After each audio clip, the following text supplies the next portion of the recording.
morning, Instagram. I've brought you indoors today. Often I do my lives outside, but I'm really thinking it's a little bit too chilly for me to sit out there today. I will be going out later and be putting a few more layers on, I think, when I go out coaching. How are you all today on Instagram? If you're watching, please give me a wave. Let me know that you're watching and listening today.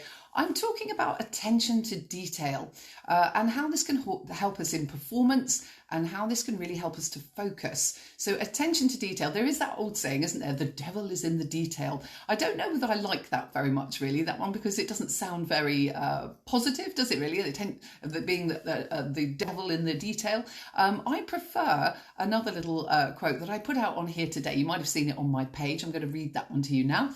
So the difference between something good and something great is attention to detail. And that was by Charles R. Swindoll. So attention to detail, something between something good and something great. Let's put that into dressage terms. So if you ride a transition that's not quite on the mark and not quite prepared and the horse has gone hollow, the attention to that detail has lowered your mark. So when you can practice at home doing really fluent, soft, responsive transitions, your mark is going to go higher. So paying attention to the detail in one particular mark can make a big difference and an impact in the whole of your test. So quite important.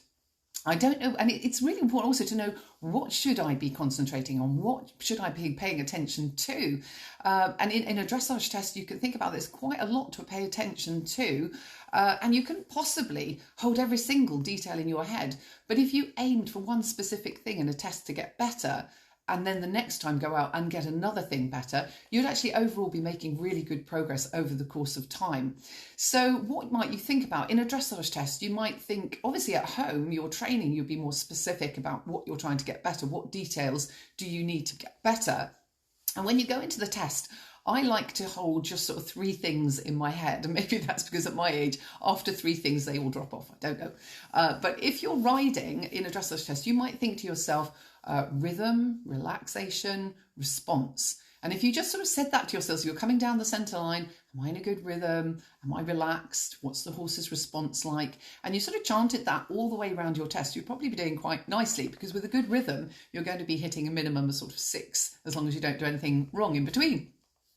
If you were riding a course of jumps, it's a lot again to think about, isn't it? There's the height, there's the width, there's the different types, there's the striding, lots going along around the arena as well. So much in your head when you're jumping a round of jumps. But what would be better would be just to trim it back and think, okay, am I in charge of my line?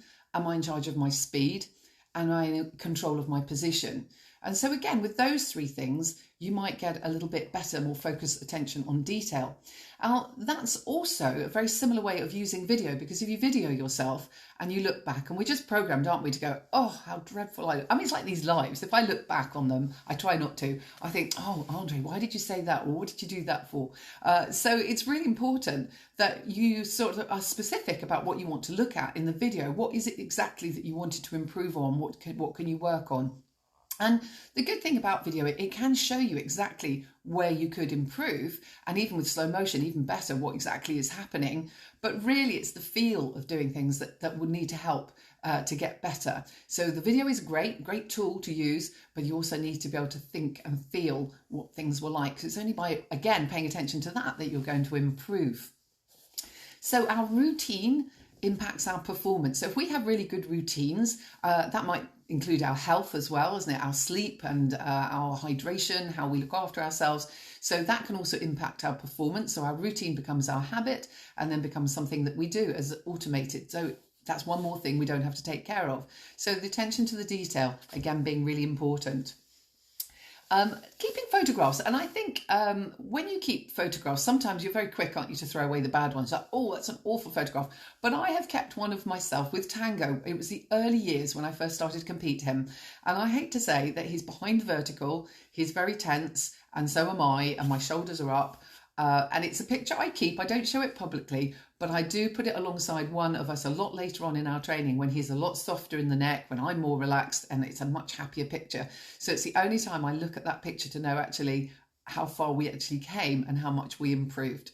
So that's the sort of detail you might want to think about. So a very short live from me today.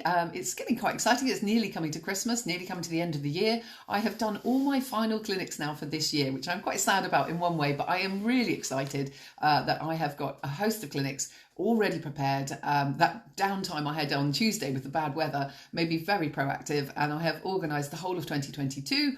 All my dates are on my Facebook page, our A to C Dressage Training. If you struggle, because I know on Facebook sometimes it doesn't let you see the events. I can see them, and not very helpfully, sometimes you can't. If you have any problem seeing my events, let me know and I will send you the list of dates. I hope you've enjoyed listening to this live. I hope it's been of help in some way. I'll speak to you very soon by next Thursday. Take care. Bye now.